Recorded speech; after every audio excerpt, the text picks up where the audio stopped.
Hello everyone, good morning. स्वागत है आप सभी का हमारे यूट्यूब चैनल पर। मैं हूं एसके वर्मा। आज की वीडियो में हम बात करने वाले हैं आज के करंट अफेयर्स के बारे में। और आज दिनांक है 20 नवंबर 2020 और आज के दिन का क्या कुछ करंट अफेयर है इसी वीडियो में हम डिस्कस करेंगे। तो हमारा पहला प्रश्न है, ध्यान से सुनिएगा। अभी हाल ही में माया सेंडू ने हाल के चुनाव में इगोर डोडन को हराकर किस देश का राष्ट्रपति चुनाव जीता है? यानी जो माया सेंडू राष्ट्रपति चुनाव जीता है उन्होंने, तो वो है किस देश में जीता है, यानी किस देश के राष्ट्रपति चुनाव को इन्होंने जीत लिया है। आपके पास चार ऑप्शन है। अमेरिका फर्स्ट ऑप्शन है, सेकंड ऑप्शन मालडोवा, थर्ड है इटली और फोर्थ है टर्की। तो आपको अपना जवाब देना है। तो आपके पास यहाँ आप कुछ इस वीडियो को पॉज करके भी अपना जवाब दे सकते हैं, कुछ सेकंड का आप टाइम ले सकते हैं। तो फटाफट इस प्रश्न का आंसर दीजिए। तो चलिए हम जवाब दे देते हैं आपको कि इस प्रश्न का आंसर क्या है। तो माया सेंडू ने जो चुनाव जीता है वह जीता है मालडोवा देश से। मालडोवा जो एक यूरोपियन कंट्री है और लगभग इटली के आसपास यह एरिया पड़ता है। तो यहाँ इन्होंने चुनाव जीत लिया और राष्ट्रपति बने हैं। और काफ़ी क्लोज मामला था, जहाँ माया सेंडू ने 42.2% वोट लिए हैं। वहीं इनके जो इनके विपरीत थे इगोर डोडन, उन्होंने 42.2% लिए हैं और माया सेंडू ने 57.7% वोट लिए हैं। और इससे पहले जो सेंडू है वह विश्व बैंक की पूर्व अर्थशास्त्री रह चुके हैं। तो यह इनके चुनाव के बारे में था। अब थोड़ा सा मालडोवा के बारे में बता देते हैं कि यूरोपियन कंट्री तो आपको बता ही दिया है। यहाँ की जो राजधानी है, मालडोवा की जो राजधानी है चेनुआऊ है और यहाँ की जो मुद्रा है मालडोवन लियो है। तो यह हमारा पहला प्रश्न था। चलते हैं दूसरे प्रश्न की ओर। तो सेकंड प्रश्न है आपके सामने, निम्न कथनों पर आपने विचार करना है। देखो आईएएस लेवल के लिए काफ़ी अच्छे प्रश्न हैं, आरएस लेवल के लिए काफ़ी अच्छे प्रश्न हैं जो यूपीएससी की तैयारी कर रहे हैं। तो सेकंड क्वेश्चन है, उसमें फर्स्ट कथन है, क्वेश्चन है निम्न कथनों पर विचार करें। फर्स्ट कथन है, भारतीय रिजर्व बैंक आरबीआई ने चेन्नई स्थित लक्ष्मी विलास बैंक पर 30 दिवसीय मोरेटोरियम लागू किया है, जिसका अर्थ है कि केंद्रीय बैंक द्वारा लक्ष्मी विलास बैंक की दैनिक गतिविधियों पर कुछ प्रतिबंध लगा दिए गए हैं। और सेकंड जो है कथन, भारतीय रिजर्व बैंक ने डीबीएस बैंक इंडिया के साथ लक्ष्मी विलास बैंक के विलय की योजना का मसौदा भी तैयार किया है। और थर्ड कथन है, तीसरा कथन है, भारतीय रिजर्व बैंक ने बैंकिंग विनियमन अधिनियम 1949 की धारा 45(2) के आधार पर चेन्नई स्थित लक्ष्मी विलास बैंक पर कार्रवाई करते हुए कुछ विशिष्ट प्रतिबंध लागू किए हैं। 3 कथन है आपके सामने। उपरोक्त कथनों में से कौन सा सही है आपने बताना है। एक कथन सही है या एक से ज़्यादा है। तो फर्स्ट ऑप्शन है केवल 1, सेकंड है केवल 2, थर्ड है केवल 2 और 3 और फोर्थ है 1, 2 और 3। तो यहाँ आप टाइम ले सकते हैं, सोचिए विचारिए, अपना आंसर दीजिए वीडियो को। तो आपने टाइम ले लिया होगा। अब बता देते हैं आपको क्या कुछ है इस प्रश्न का आंसर। तो इस प्रश्न का जो आंसर है वह ऑप्शन नंबर डी है। 1, 2, 3 तीनों कथन सही हैं। तीनों कथन सही क्यों है? देखिए फर्स्ट कथन क्या लिखा हुआ था। फर्स्ट लिखा हुआ भारतीय रिजर्व बैंक यानी RBI, reserve bank of India ने चेन्नई स्थित लक्ष्मी विलास बैंक पर 30 दिवसीय मोरेटोरियम लागू किया है। तो बिल्कुल सही है, क्योंकि अभी थोड़ी सी सिचुएशन जो है लक्ष्मी विलास बैंक की थोड़ी खराब बनी हुई है। तो एक तरीके से मोरेटोरियम यानी एक बैन लगा दिया है, यानी लक्ष्मी विलास बैंक की दैनिक गतिविधियों पर कुछ प्रतिबंध लगा दिए, बिल्कुल सही है। सेकंड, भारतीय रिजर्व बैंक ने डीबीएस बैंक के साथ लक्ष्मी विलास बैंक के विलय की योजना का मसौदा तैयार किया, ये भी बिल्कुल सही है, क्योंकि एक बैंक डूब रहा है तो दूसरे को बचाने की कोशिश की जा रही है। तो बचाने की कोशिश करने के अंदर इसको डीबीएस बैंक के साथ एक तरीके से मर्ज करने की बातें चल रही है। और तीसरी, भारतीय रिजर्व बैंक ने बैंकिंग अधिनियम 1949 की धारा 45(2) के आधार पर चेन्नई स्थित लक्ष्मी विलास बैंक पर कार्रवाई करते हुए कुछ विशिष्ट प्रतिबंध लागू किए हैं। तो यह भी बिल्कुल सही बात है। आपको बता देते हैं, फिलहाल जो रिजर्व बैंक है वह 30 दिन तक, यानी एक ऑफर दिया है रिजर्व बैंक द्वारा लागू 30 दिन मोरेटोरियम के अंतर्गत 25,000 रुपये से अधिक की राशि जो है वह व्यक्ति नहीं निकाल सकता। जैसे आपका अगर इसमें खाता है तो आप 25,000 रुपये ही निकाल पाएंगे, इससे ज़्यादा आप रुपये नहीं निकाल पाएंगे। तो कोरोना का टाइम है, थोड़ा सा क्रिटिकल सिचुएशन बनी हुई है, तो यहाँ पर ये चीज़ ध्यान रखने वाली है। इसका रीज़न बता देते हैं, लोगों को पता नहीं होता, अक्सर स्टूडेंट्स को ये जानना ज़रूरी है कि किस कारण ये बैंक इतनी बुरी स्थिति में से गुजर रहे हैं। तो सबसे इनका बड़ा रीज़न होता है एनपीए। तो जो मतलब लोन ये देते हैं और ये लोन वापस नहीं ले पाते हैं, जो लोन एनपीए हो जाता है यानी वापस उनका फंड नहीं आ पाता है, पैसा नहीं आ पाता है, तो जो एक तरीके से लोन बैड लोन या डूब जाता है जो पैसा, तो उसी के कारण ही बैंकों की लगभग ये स्थिति होती है।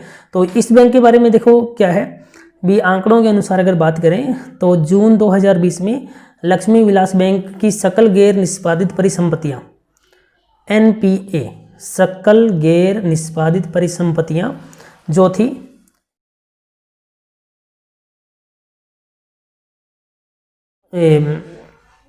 सॉरी मैं बता रहा था आपको कि जो एनपीए था कि भी सकल गैर निष्पादित परिसंपत्तियां थी, वह कुल ऋण का 25.4% फिलहाल हो गई है। पहले जो थी ना वह लगभग थी जून 2019 के अंदर 17.3%, मतलब जून 2019 के अंदर 17.3% था और अब जो बढ़ गया है 25.4% हो गया है।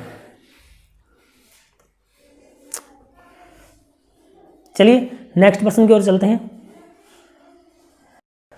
तीसरा प्रश्न है, किस बैंक ने CASA करंट अकाउंट और सेविंग अकाउंट को प्रोत्साहित करने के लिए अभियान शुरू किया है, जो 17 नवंबर से 4 मार्च 2021 तक चलाया जाएगा?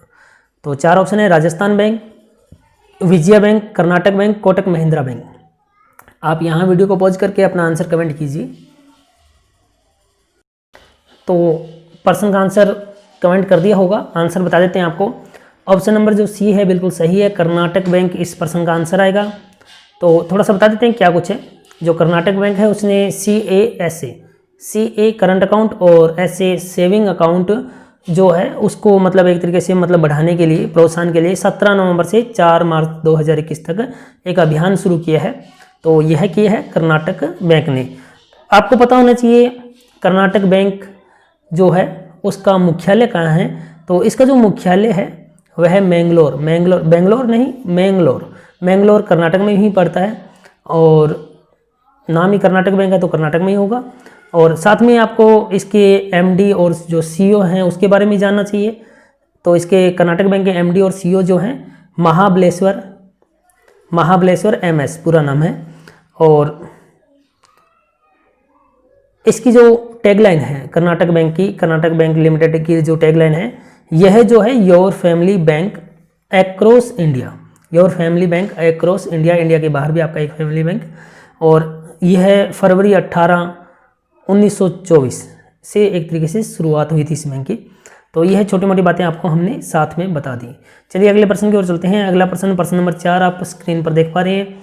सही विकल्प का चुनाव करना है और जो स्टूडेंट UPSC की तैयारी कर रहे हैं तो उसे यह आंसर ज़रूर देना चाहिए, क्योंकि लगभग जो है पर्यावरण एनवायरनमेंट से संबंधित प्रश्न आते हैं। तो ये काफ़ी अच्छा प्रश्न है।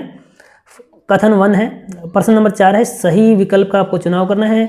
फर्स्ट कथन है, तमिलनाडु राज्य सरकार जल्द ही राज्य में 9.94 लाख हेक्टेयर क्षेत्र में फैले डीम्ड वनों के 6.64 लाख हेक्टेयर हिस्से को विवर्गीकृत कर राजस्व अधिकारियों को सौंप देगी। सेकंड कथन है, वन संरक्षण अधिनियम 1980 सहित किसी भी कानून में डीम्ड वनों की अवधारणा को स्पष्ट रूप से परिभाषित नहीं किया गया है। और थर्ड कथन है, TN गोडवर्मन थिरुमलपाद 1996 के मामले में उच्चतम न्यायालय ने अधिनियम के तहत वनों की एक विस्तृत परिभाषा को स्वीकार किया है। तो आपके सामने 4 ऑप्शन हैं, आपको बताना है उपरोक्त कथनों में से कौन सा सही है, या एक है या ज़्यादा है। फर्स्ट ऑप्शन है केवल फर्स्ट 3, सेकंड ऑप्शन केवल फर्स्ट और सेकंड, थर्ड ऑप्शन सेकंड और थर्ड, और लास्ट ऑप्शन 1, 2, 3 सभी मतलब सही हैं। तो विचार कीजिए, थोड़ा सा टाइम लीजिए और कमेंट कीजिए अपना आंसर। तो चलिए आपने कमेंट कर दिया होगा, देखिए जानिए।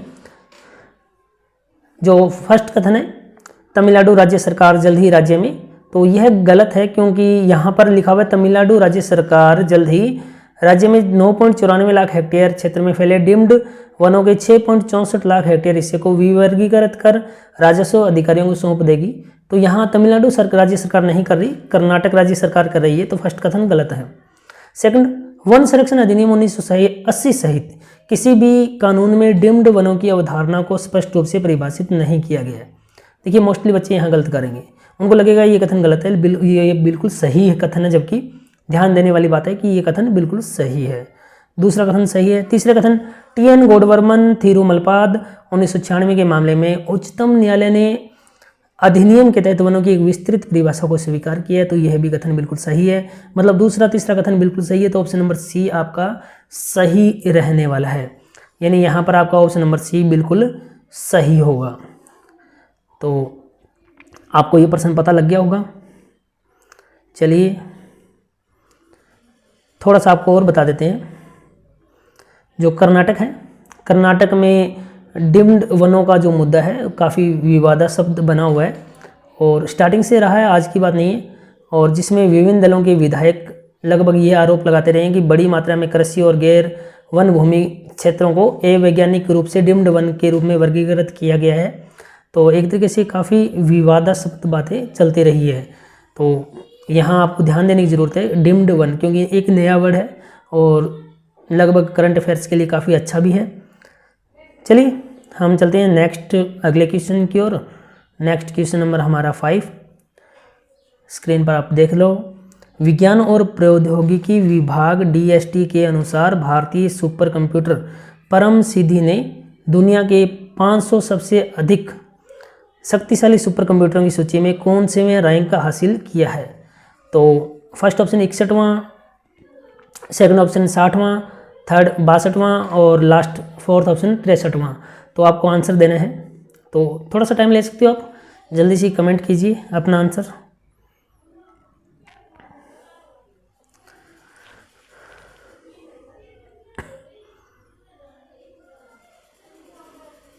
चलिए आपने कमेंट कर दिया होगा, तो आपको आंसर मैं बता देता हूँ। पहले प्रश्न था विज्ञान और प्रौद्योगिकी विभाग DST के अनुसार भारतीय सुपर कंप्यूटर परम सिद्धि ने दुनिया के 500 सबसे शक्तिशाली सुपर कंप्यूटर की सूची में कौन से वहाँ रैंक हासिल किया है।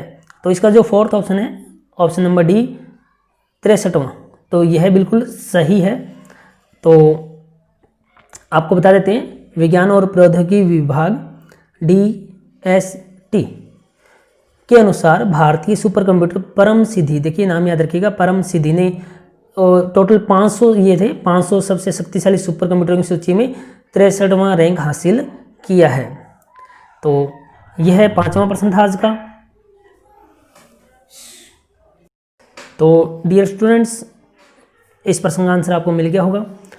साथ ही बता देते हैं कि हमारे जो ऐप है S K Gurukulam app current affair से संबंधित है और इस वीडियो के डिस्क्रिप्शन में लिंक भी दिया हुआ है। तो इससे ज़्यादा प्रश्न अगर आपको लेने हैं तो वहाँ से आप देख सकते हो, ऐप के अंदर इन्हीं प्रश्नों को सम्मिलित किया गया है।